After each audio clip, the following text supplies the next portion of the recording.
Hello guys, welcome back to our channel. So good news అయితే వచ్చేసిందనమాట. So fees reimbursement స్కీమ్కి సంబంధించి, so pending JVD స్కీమ్కి సంబంధించి, so ఎవరైతే amount కోసం ఎదురు చూస్తున్నారో సో ప్రతి ఒక్కరైతే ఎండ్ వరకు చూసేకైతే ట్రై చేయండి వీడియో అనేది. ఇకపోతే ఎవరికి ఈ అప్డేట్ అన్న విషయానికి వస్తే, సో గత పెండింగ్లో ఎవరైతే ఉన్నారో సో JVD అమౌంట్ ఎవరికైతే పడలేదు, అమ్మఒడి స్కీమ్ అమౌంట్ ఎవరికైతే పడలేదో సో వాళ్ళకి గుడ్ న్యూస్.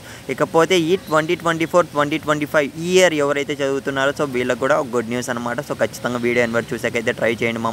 ఇకపోతే వీడియో స్టార్ట్ చేసే ముందు సో మీరైతే సబ్స్క్రైబ్ అయితే చేసుకోవట్లేదు, సో కొద్దిగా సపోర్ట్ అయితే చేయండి. సో కంపేర్ చేసుకోండి సో వేరే ఛానల్స్తో అయితే. సో ఖచ్చితంగా నేనైతే సో ఇంపార్టెంట్ అప్డేట్స్ అన్నీ కూడా మన ఛానల్లో ఇస్తూనే ఉన్నాను. సో ప్రతి ఒక్క అప్డేట్ అయితే యూజ్ అవుతుంది అనుకుంటున్నా.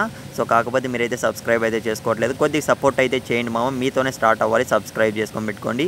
సో అట్లీస్ట్ మీ ఫ్రెండ్స్కి అయితే షేర్ చేయడానికి అయితే ట్రై చేయండి. ఇంపార్టెంట్ అప్డేట్ మళ్ళీ చెప్తున్నా. ఇక మనం ఏమాత్రం ఆలస్యం చేయకుండా సో వీడియోలోకి అయితే వెళ్ళిపోదాం. మీరైతే ఒకసారి స్క్రీన్ మీద అయితే గమనించండి.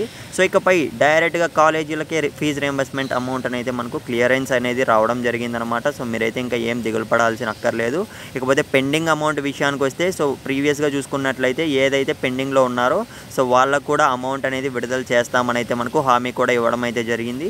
ఇకపోతే సో 2029లో ఈ పద్ధతి అనేది ఉండిందనమాట. సో టీడీపీ ప్రభుత్వం ఎప్పుడైతే ఉండిందో అప్పుడైతే సో ఈ విధంగా డైరెక్ట్గా కాలేజీలకి అమౌంట్ అనేది విడుదల చేసేవారు.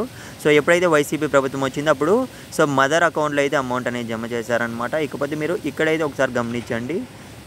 సో ప్రజెంట్ చూసుకున్నట్లయితే ఎందుకు కాలేజీలకి వేస్తున్నాం అన్న దానిపైన అయితే రీజన్ అనేది మెన్షన్ చేయడం జరిగిందనమాట.